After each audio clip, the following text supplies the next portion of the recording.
Season 2, Episode 8, Field Day is the obligatory sports episode, in particular, baseball.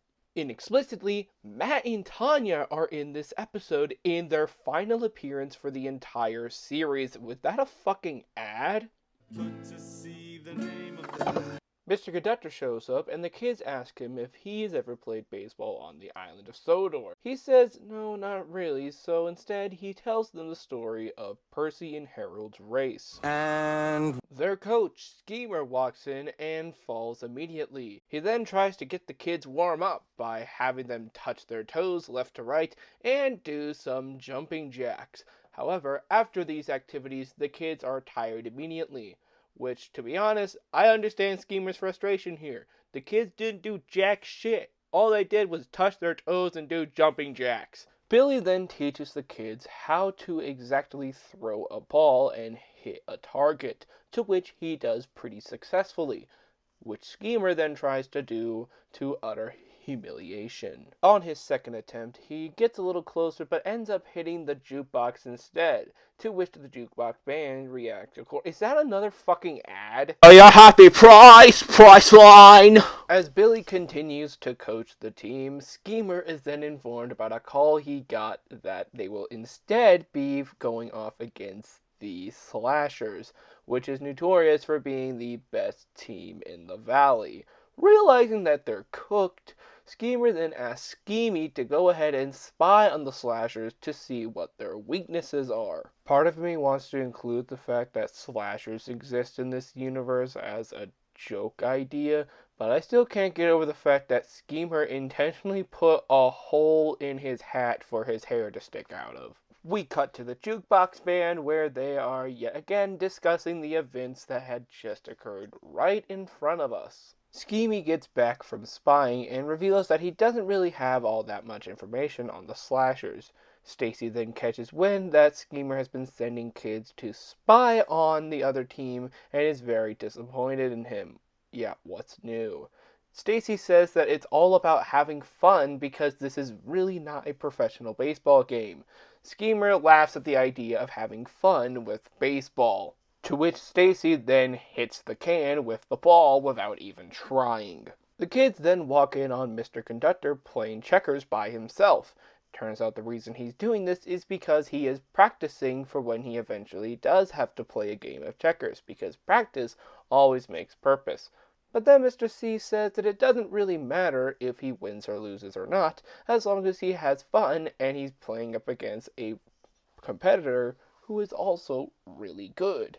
Similar to the tale of Thomas and Bertie's race. So after the Thomas story, Mr. Conductor shows the kids a public domain cartoon about having fun with sports where everyone's a winner. After the cartoon, Schemer then comes in and says, "Hey kids, I will disown all of you if we fail this game." And the jukebox band sing the only sports song that people actually know, "Take Me Out to the Ball Game," which is fucking lit.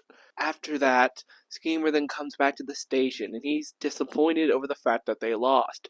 Meanwhile, the kids are all cheering and happy because they like the fact that they got to play a game and have some fun. To which Schemer then realizes, hey, maybe I wasn't a bad coach after all. This episode is a perfectly fine standard sports episode of a TV show that is all about having fun and not necessarily about winning.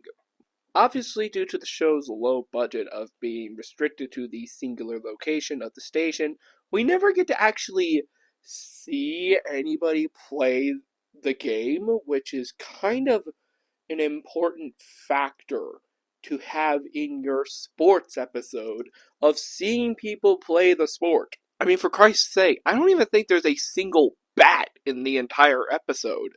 Not counting the public domain cartoon clips that weren't even made for the show. But regardless, it's still a fun episode of the show that teaches kids a nice message about having fun. Speaking of kids, as I mentioned at the beginning of this video, this episode is the final appearance of Matt and Tanya, the main titular child characters from Season 1. I honestly thought that the beginning of Season 2 would have been their final appearances to fully transition them from Matt and Tanya to Dan and Tasha. But it looks like that's not the case because they actually showed up for one final appearance in this baseball episode where they kind of need a lot of kids for a baseball match.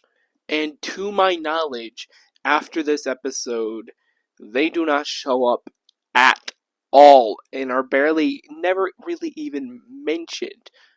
They are just gone out of the picture with zero fanfare on where they are and what happened to them.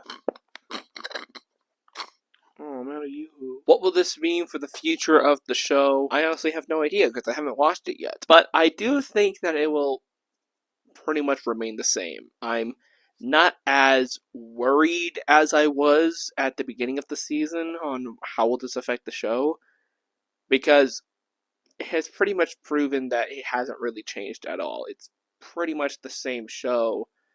I mean, these new characters are basically Matt and Tanya in every way but names, so it really doesn't change much. Plus, the addition of a third child kind of gives them more interactions between the characters with more story potentials. But there's only one way to figure out if this will forever change the show. We keep on watching. So tired.